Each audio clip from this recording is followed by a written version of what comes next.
అండి, నేను ఉసిరికాయ చట్నీ చేస్తున్నానండి. దీనికోసం ఉసిరికాయలు బాగా కడిగి కొంచెం ఒక క్లాత్లో వేసి మంచి పొడి పొడి తడిపోయేదాకా ఉంచాలి. మంచిగా తుడిచి కొంచెం గాలికి ఎండబెట్టాలి. తడిపోయిన తర్వాత ఇట్లా నూనెలో ఇంకొంచెం ఎక్కువ పోసి డీప్ ఫ్రై లాగా వేయించుకోవాలి.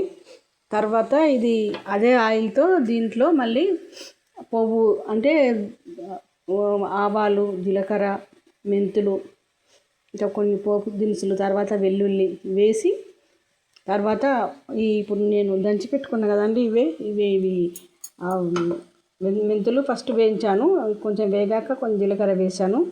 వెంటనే కొన్ని ఆవాలు వేసి వేడి చేసి అవి 3 కలిపి, అంటే ఒక 3 స్పూన్స్ ఆవాలు, ఫస్ట్ మెంతులు ఒక 1 స్పూన్ వేసాను. తర్వాత 2 స్పూన్స్ జీలకర్ర, తర్వాత 3 స్పూన్స్ ఆవాలు కలిపి మిక్సీ పట్టాను.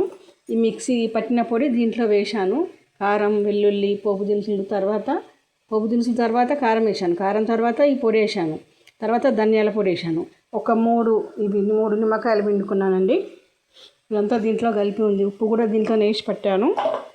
ఇవన్నీ కలిసిపోయాయండి. ఇప్పుడు నేను ఇది దీంట్లో పోసి కలుపుతున్నాను. ఇంకా దీంట్లో పోసి కలపడమే. ఇంకా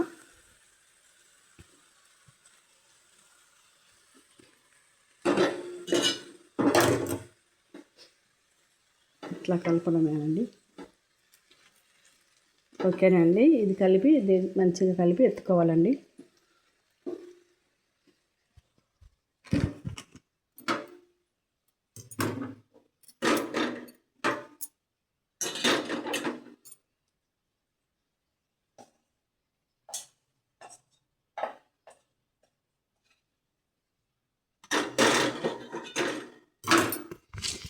ఓకే సైడ్కి వెళ్ళింది.